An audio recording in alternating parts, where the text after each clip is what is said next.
What's going on, guys?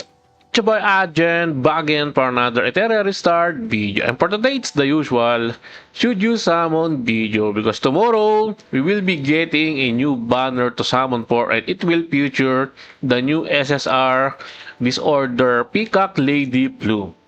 Now, should you summon for Peacock Lady Plume?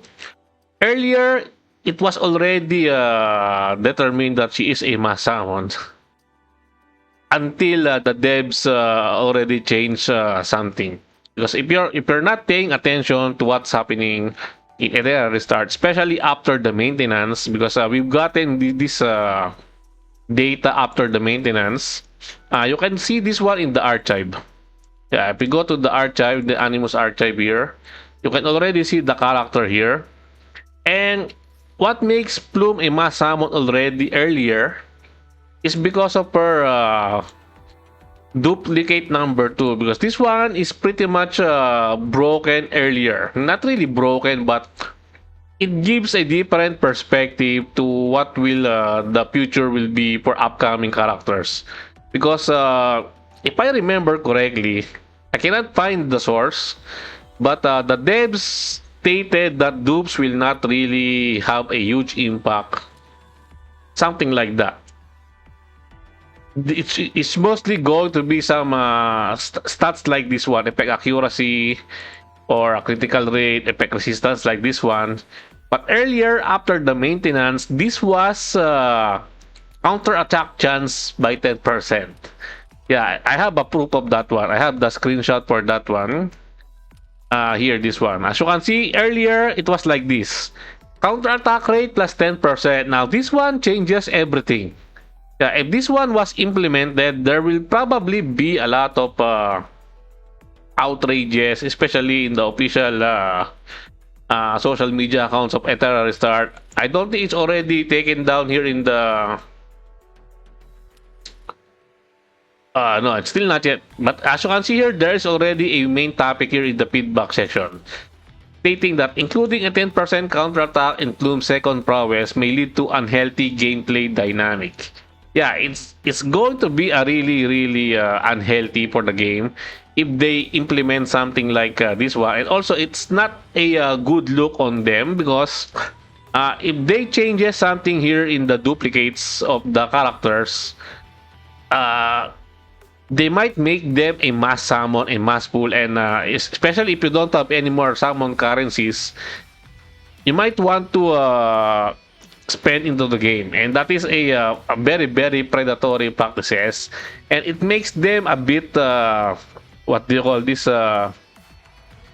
what's that word, it makes them a bit desperate for that one. I was also going to be making a video talking about how desperate the devs are if they did not change this one, because yeah, it's like a desperate measure for more for milking the player base. But good thing that they've addressed this one. They have a tweet about this one here in the flash update.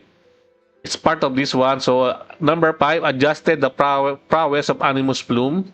Level 2, it now becomes to effect accuracy, as you are seeing now, and then the port dupe, it now becomes effect resistance. So yeah, now Plume is not really a mass ammo, but getting one copy is really good to have. Usually, without changes for this one, getting one copy of a support character is all you need, because they are there as a support character. They are something like... Plume is something like an opener, especially since we're talking about the Plume's skill set now, whether she's a mass summon or not, or should you summon for Plume.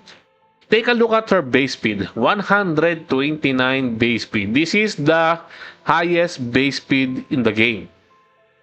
She outsped Lily. Lily only has, I believe, how many? 127. 127. Who are the fastest also? Where's Doki Doki? Doki Doki only 120. Mio only 126.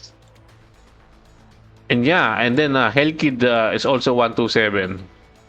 So yeah, she is the fastest in the game with the highest base speed. Means that she can outspeed any character in the game. As long as you have the gears to back it up, she's going to be the fastest opener in the game. You cannot outspeed her because she has the highest base speed in the game. Yeah, very, very nice base speed. And we can also expect in the upcoming future that some characters might probably break the 130 base speed. But that's for future talks. We're not in the future, we're still in the present. So let's just get into the present. So 129 highest base speed here already makes Plume a really, really good opener. Why? Because of her skill set. Her skill 3, Flame Dance. The weak should struggle in the Quill's flames. Plume deals 3 hits of 110% damage to all enemies. Each hit has a 45% chance to dispel 1 buff effects from the target and 45% chance to apply defense down for 2 turns and weakness for 2 turns. Now, the chances to dispel has three chances because Plume has 3 hits on her attack here, and that's what makes debuffers really strong, especially if they are multi-hit. Especially if the first hit miss, they still have a chance to proc the other in the other 2 chances and other 2 hits. And this one is very important in the new shell dungeon, the new shell farming dungeon that we just gotten, because the opponent there has an immunity buff that if you do not dispel that one, it's going to be really hard. Immunity buff and speed buff here, the Carrion Crow's Chloros. I haven't beaten the Inferno just yet. Why? Because I don't have Lily. Yeah, I don't have Lily and my gear sucks. That's the thing. A lot of the... Although some characters I do have this one, but my gears are my gears kinda suck. Like also my skill ups are not really on par to this one. This one has how many skill ups? 4 skill ups here. My Ninponian is only 1 skill up, so not really. My Rosa is pretty much the same. This one has a 5 skill ups on the. My Heinrich is also this one. 5 also here, but my Yeli is not 555. This one is 555. So yeah, I'm still missing some lattices. That is the sad truth for F2P. So you cannot have a lot of those characters to raise, especially if your resources are used everywhere, and you have a very limited amount of resources to use.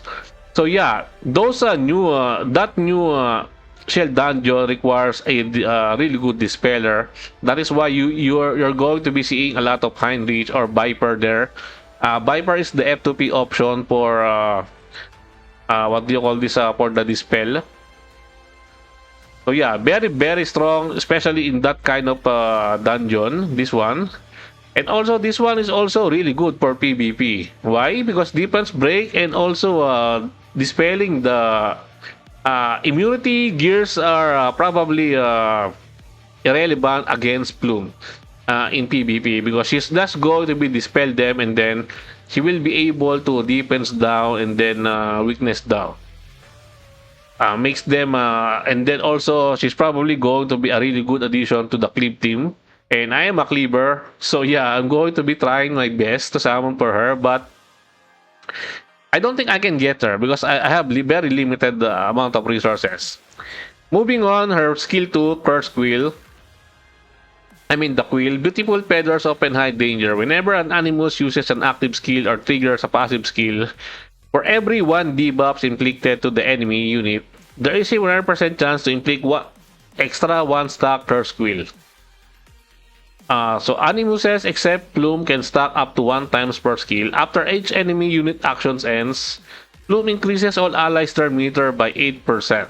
So this one makes her a really good support. Not only she is a good opener with her skill 3, it makes her a really good turn meter manipulator for your team. And manipulating your turn meter is very essential, since you're gaining a lot of turns and your cycling of the skills are really going to be really fast with the amount of turn meter push that you can get from Plume. Her skill 1, this one is an AoE attack. The very first character to have an AoE attack on their skill 1. Yeah, very very strong. And imagine if this one was if you can proc this one on her skill on her dupe 2, the counter attack chance. Man. Plume summons Feather Fire, dealing 200% damage to all enemies with a 100% chance to inflict 1 stack Curse Quill. So yeah, the Curse Quill, each stack increases damage taken by 6% and reduces speed by 3. Up to 10 stacks. So you can reduce the opponent's speed by 30 at maximum stacks. Very, very nasty debuff here. And does she need a skill up? That's the question also. The speed is tied to her skill 1. Why? Why skill 1? Why not skill 3? Skill 3 has the HP percent. Oh my goodness. But do you need the maximum skill? Maximum skill 5? Let's see.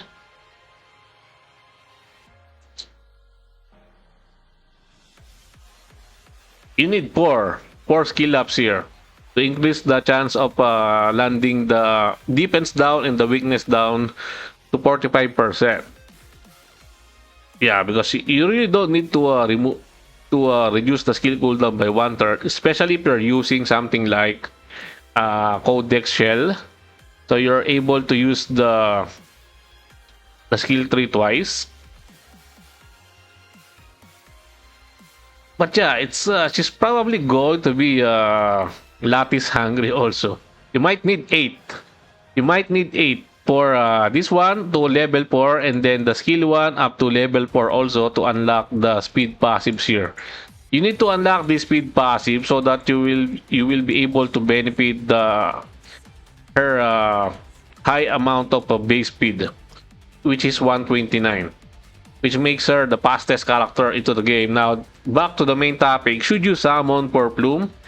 If you have a resources enough to summon for 1 copy, I think getting 1 copy is good enough. Especially, she is a premium character. And premium character, in my honest opinion, should not disappoint. And Plume seems that kind of character that will not disappoint. Especially, she is a support character. And support characters are always really, really good and are mostly most sought characters in the game because they cannot get power creep that much. They don't get power creep that much. Usually DPS are the one that gets power creep very easily. But support characters, they don't get power creep that much. And also she has a really good usage here in the Inferno Chloros here. Which is going to be insane. I don't know how it will be. How will be the perception of the reception of the player base, especially the CN version, the JP Bros, when they get up to Chloros and they don't have Plume. I think it's going to be fun to wait for those kind of things. But anyways, I do have. I have 57 here, but I will use it here when Plume drops. This one no need, but I do have 18 of this one, and I have 8k Hydra voucher, Hydra gems. And yeah, hopefully I can get Plume at least 1 copy, hopefully. And also, it is also a good reason to summon for Plume. Why? Because another SR character is going to be gracing our summon pool, which is Hisoke Mari, which is also a really, really good character for an SR character, and she is a crowd controller, and crowd control are really, really popular in PvP also, like the sleep, we have the stun, and now we have petrify, which makes her a really annoying thing to fight against, especially if you don't have a cleanser. So yeah, that is also a good reason why you should be summoning on Plume's banner. Well, I think that's it from me for today, guys. I hope you enjoyed this video. Please leave a like and subscribe. I'd really appreciate it if you could help me grow my channel more. And thank you to everyone who are supporting my channel. I appreciate every one of you. Until next time, peace.